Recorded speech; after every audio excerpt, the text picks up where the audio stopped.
여러분 안녕하세요. 오디오와 고음악 채널입니다. 방금 전에 이제 우리가 기악곡으로 루디 프라양이라는 분의 첼로와 프랑코 디 니토라는 분의 피아노로 연주되는 이 니나의 죽음. 이제 원래 성악곡인데 이제 워낙 아름다워가지고서 이분들이 이제 기악곡을 연주를 했어요. 그래서 너무 아름다워가지고서 제가 해설을 시작하기 전에 먼저 틀어드린 겁니다. 그래서 이제 요것이 니나의 죽음이 이제 우리가 그동안에 4회에 걸쳐서 앞에서 여러 가지 이제 서구의 가창 방식에 대해서 여러 가지 알아봤는데, 오늘은 이제 이태리의 예술 가곡에 대해서 알아보도록 하겠습니다. 원래 이태리의 이제 릴릭한 그런 그 아리아들은 우리가 알아봤고 이미, 그 다음에 예술 가곡을 이제 못 알아봤는데, 독일의 이제 리트는 이제 독일의 예술 가곡인데, 이태리의 예술 가곡을 따로 부르는 말은 없는 것 같아요. 리트라는 독특한 거면 송이죠. 리트에 해당하는 말이. 근데 간전에 뭐 이런 말이죠. 니나의 죽음이라는 것은 1700년대 초반에 작곡된 것 같은데, 1700년대 초반에 이분이 페르골레지라고 하는 조반니 바티스타 페르골레지라는 분이 이제 작곡된 걸 알려줬어요. 페르골레지는 이제 뭡니까? 1710년에 태어나서 1736년에 돌아가셨는데, 26살에 이제 돌아가셨죠, 일찍. 페르골레지의 스타반 마테르 돌로로사라는 곡으로 유명한데, 그래서 이제 이분의 곡으로 알려져 있었는데, 이제 알고 보니까 자세히 이제 음악 사가들 연구해 보니까 오히려 그 잘못 알려진 거고, 빈센소 르그렌조 치안피라는 분, 페르골레지보다 9년 늦게 태어난 분인데, 이 작곡가의 작품을 알려지게 되었어요. 물론 아직까지는 정확하게 진위가 밝혀진 것 같지는 않아요. 여전히 이제 페르골레지 작곡된 곡으로 이제 알려져 있는 거 보니까. 어쨌든 그런 그 뒷이야기가 있는데, 근데 이 노래가 워낙 아름답고 그래가지고서는 이태리 예술 가곡 중에서 막 가장 많이 연주되는 곡이라고 볼 수 있겠습니다. 그러니까 이 오페라에서 가장 릴릭한 아리아를 우리가 저번에 우나 프로티발라 그 말 들었듯이, 그리고 저 뭡니까 프랑스의 그 오페라 아리아 중에서 가장 그 서정적인 곡이 귀환하면 그대의 음성, 그런 것이고, 이제 예술 가곡으로서는 가장 릴릭한 이 가곡이 바로 니나의 죽음이라는 거예요. 원래 제목이 니나로만 되어 있는데 우리가 번역을 니나의 죽음으로 해야 되는 게, 니나라는 자기가 사랑하는 아가씨의 죽음을 이제 애달퍼하면서 다시 살아나라고 하는 그런 노래한 그 내용이기 때문에 우리는 니나의 죽음이라고 번역을 해야 돼요. 왜냐하면 니나라는 이름 가진 다른 또 오페라 작품에도 곡들이 많아요. 그래서 하여튼 요거를 일단 오늘 먼저 5분의 연주를 이제 들어보고서 그 다음에 이제 우리가 나중에 이제 다시 얘기를 나누겠습니다. 근데 먼저 5분, 첫 번째로 에니코 카루소가 이제 원래 벨칸토 창법인데 워낙 드라마틱한 드라마틱콘데, 그래도 이제 워낙 벨칸토 창법은 릴릭하고 그런 분위기에 맞기 때문에 이제 이분이 잘 불렀어요. 좀 약간 너무 웅장하게 이제 불러졌다고 볼 수 있겠죠. 약간 드라마틱 곡이기 때문에. 그 다음에 전형적인 이제 릴리코 벨칸토 창법을 구사하는 그 주세페 안셀미라는 분, 이분 잘 알려지지 않은데 아마 그 동시대 카루소에 활용했던 분이에요. 근데 그 뒷부분에 어떤 그런 이 음의 처리가 상당히 특이해서 이제 이분을 한번 골라봤고, 그 다음에 이어서 세 번째로 우리가 잘 알고 있는 티토 스키파라는 아주 천양한 릴리코 레지에로 벨칸토 가창으로 상당히 아름답게 불러 이거를. 이제 이 티토 스키파의 제자인 티토 스키파에서 배웠어요. 이분이 체자레 발레티라는 분인데, 이분이 이 오늘 5분 듣는 중에서 제 개인적인 의견으로는 가장 잘 부른, 잘 해석한 곡이라고 봅니다. 근데 이제 이분의 노래가 원래 이제 이 체자레 발레티는 다른 곡들은 이제 보통인 것 같아요. 제 개인적인 이제 느낌으로는. 근데 이 곡을 그렇게 잘 불렀어요. 그래서 원래 이제 이 에니코 카루소라든가 티토 스키파 이런 분의 노래로 유명한데, 잘 부르는 거 유명한데, 사실은 이 체제르 발레티가 이 곡을 아주 장중하게 해석을 함으로써 니나의 죽음이라는 그 죽음의 이미지를 강하게 이제 부각시키는 그런 아주 깊고 장중한 해석을 하고 있습니다. 그다음에 이제 맨 마지막으로 듣는 것이 이제 루치아노 파바로티가 짤즈부르크 이 무슨 그 음악 그 페스티벌에서 1976년에 불렀던 니나의 죽음인데 아주 가장 이 악보에 표준적으로 부른 거예요. 이거를 다른 분들은 악보를 다 틀리게만 부르고 전봇대로 부르는데 이 루치아노 파바로티만 니나의 죽음을 앞으로 그대로 불렀어요. 그래서 이제 표준적인 노래로서 잘 불렀기 때문에 이걸 한번 골라본 겁니다. 자, 그러면 이렇게 5분의 노래를 차례로 듣고 그렇게 얘기를 나누도록 하죠.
Oh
i timpani cembali, svegliate Mininetta, svegliate Mininetta, a ciò non dorma più, a ciò non dorma più. Svegliate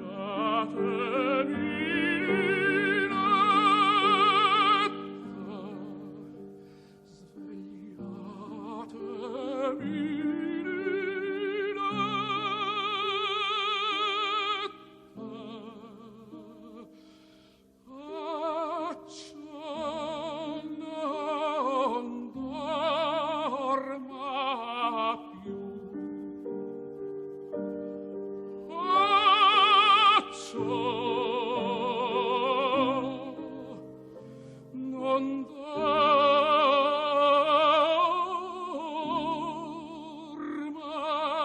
più.